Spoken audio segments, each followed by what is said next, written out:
For most people, when they think about prepping, a lot of times they think about bugging out. And if the power were to go out on you tonight, you might think about bugging out as well. But for most of us, 95% of the time, the reality is the best thing to do is stay put and to bug in. But could you actually stay in your home for 30 days? Well, today we're going to talk about how to make that possible. Let's get into it. Welcome back to the channel. My name is David, and today we're going to be talking about bugging in, the realities of making it possible, and why you should really consider that as your first option in any kind of disaster or SHTF type situation. Now, the reason this came up is because last night we were doing our live stream. We were going to start doing weekly live streams Sunday night, 9 o'clock Eastern time.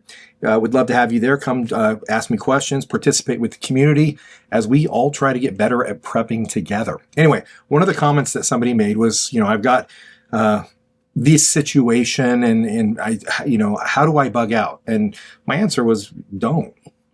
99% of the time, your best option is going to be bugging in. Now, there is a situation or some situations where you might have to bug out. And we talked about that in the live stream. So, come check it out. We have some great conversations. But the reality is, and that's what we're going to be talking today, is the reality is that, bugging out is like your last resort. Any kind of bug out fantasy you have, just literally, that's like not your best option. We're going to talk about I'm not going to really argue the benefits of bugging out versus not bugging out, but we're going to talk today some practical things of how you can better prepare your home to be your ideal situation in a disaster so that you can actually stay put. If you do end up enjoying this video, please smash that like button. Consider subscribing to the channel for more practical preparedness tips. And if you're inclined to support us directly, feel free to go to patreon.com/theonerow. Now, in the conversation that we had last night, the gentleman that we were talking with on the live stream, he basically had a family situation where he had people who are elderly, and bugging out, particularly on foot, is just not realistic. And we saw some of this in the early days of the Ukrainian invasion, where Russia invaded Ukraine. If you guys remember this, I don't remember exactly what it was, 22, or I think it was 2022. And you saw footage of these old people like crossing rivers or crossing crumbled bridges that Russia had blown up, trying to get out across the border to Poland before the Russian army actually got to Kiev.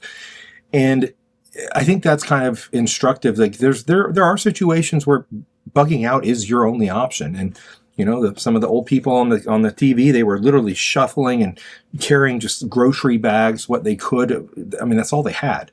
And it's obviously a travesty and a terrible, terrible situation. But there are times when bugging out is a thing. Now, why would you want to focus on bugging in?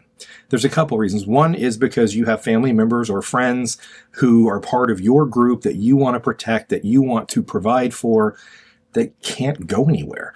Whether they're in wheelchairs or they're just elderly and they just can't walk that far, their mobility's not great. Maybe they've got special, diabetes, or they have special medication that they have to have in order to actually survive. You have to essentially make judgments on what's the best thing to do. But if you start thinking about some of this stuff now, it will help you be better prepared to make the decision in the moment. Like, you'll have thought through some of the implications of one idea versus the other.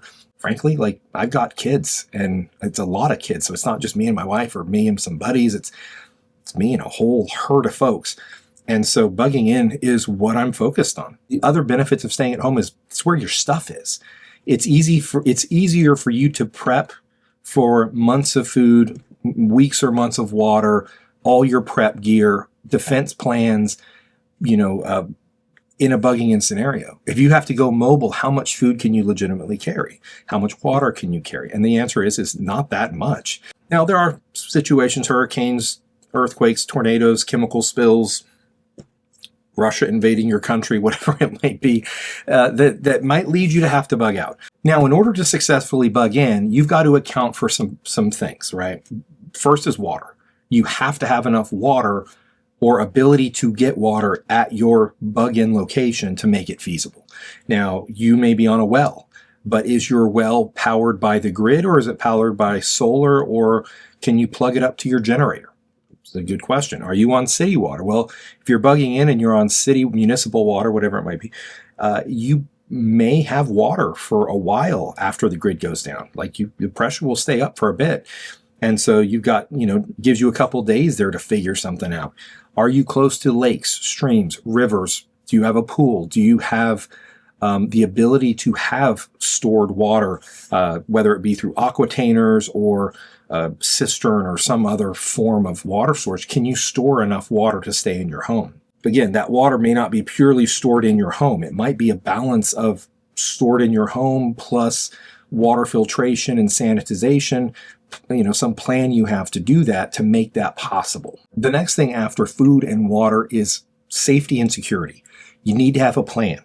You need to have a way to defend yourself, your home, whether it's a townhouse, a condo, a single family home, or a ranch out in the country. You need a way to defend it. And yes, I'm talking about firearms. I preach all the time. If you're legally allowed to, highly recommend that you have some firearms, some training, ammunition, and whatnot so that you are prepared to defend yourself. Now, if that's not your thing, again, pepper spray, baseball bats, whatever other ninja swords, seriously, whatever you're willing to do because, protecting your family is a serious thing. But there's other things besides just weaponry, right? It's reinforcing your doors, reinforcing your windows, putting shatter-proof film on your windows, putting extra strong screws that go way deeper in your doors, putting security hinges on, security locks, and those types of things. So I kind of just skipped right over food, what you should do for food. All I said was just have food.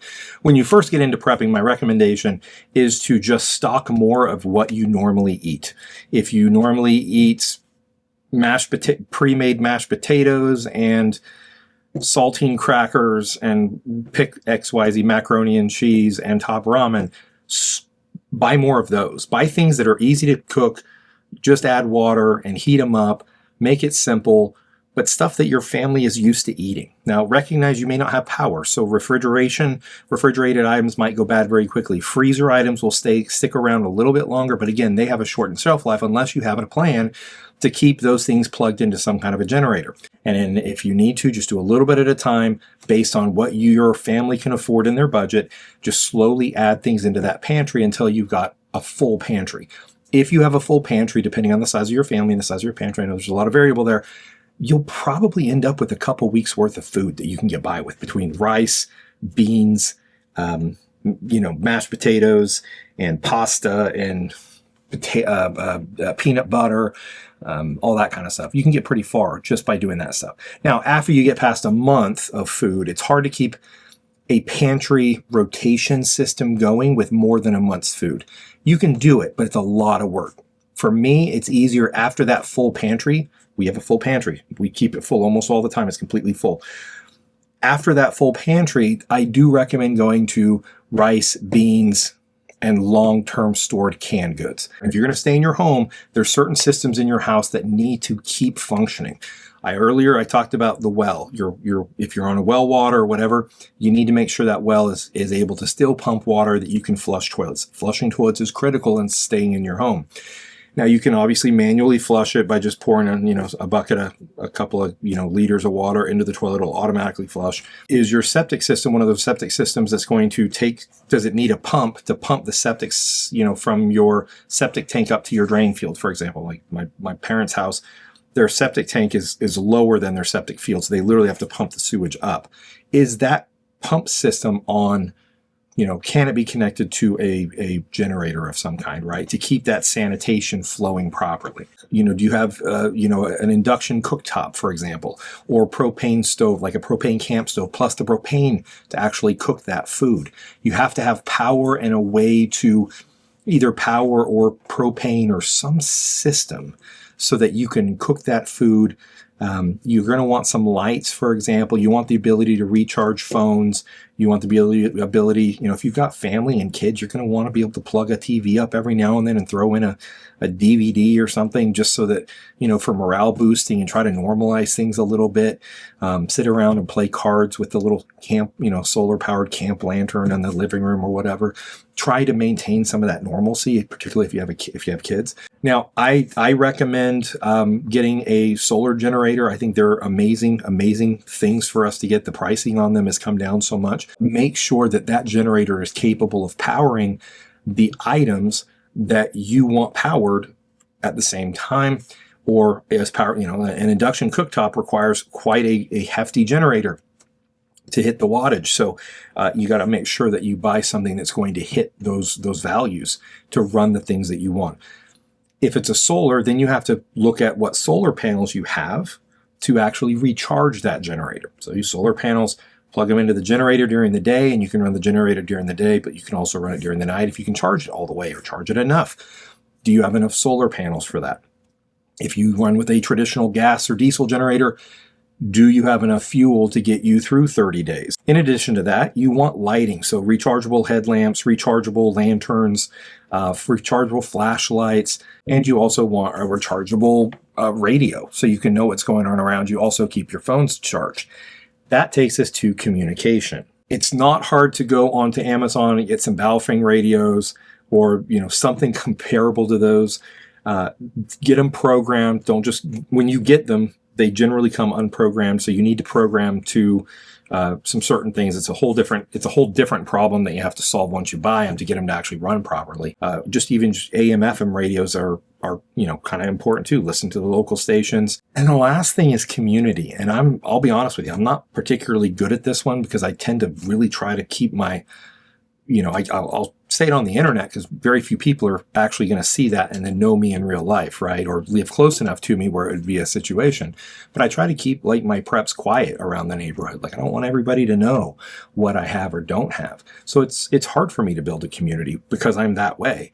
Also, I'm an introvert, which doesn't really help, which I don't know how I have a YouTube channel, but that's a totally different problem for another day. But you want to have a community, whether it's friends, neighbors, people from church, whoever they are, family members. You want to build a community so that, because your systems might fail.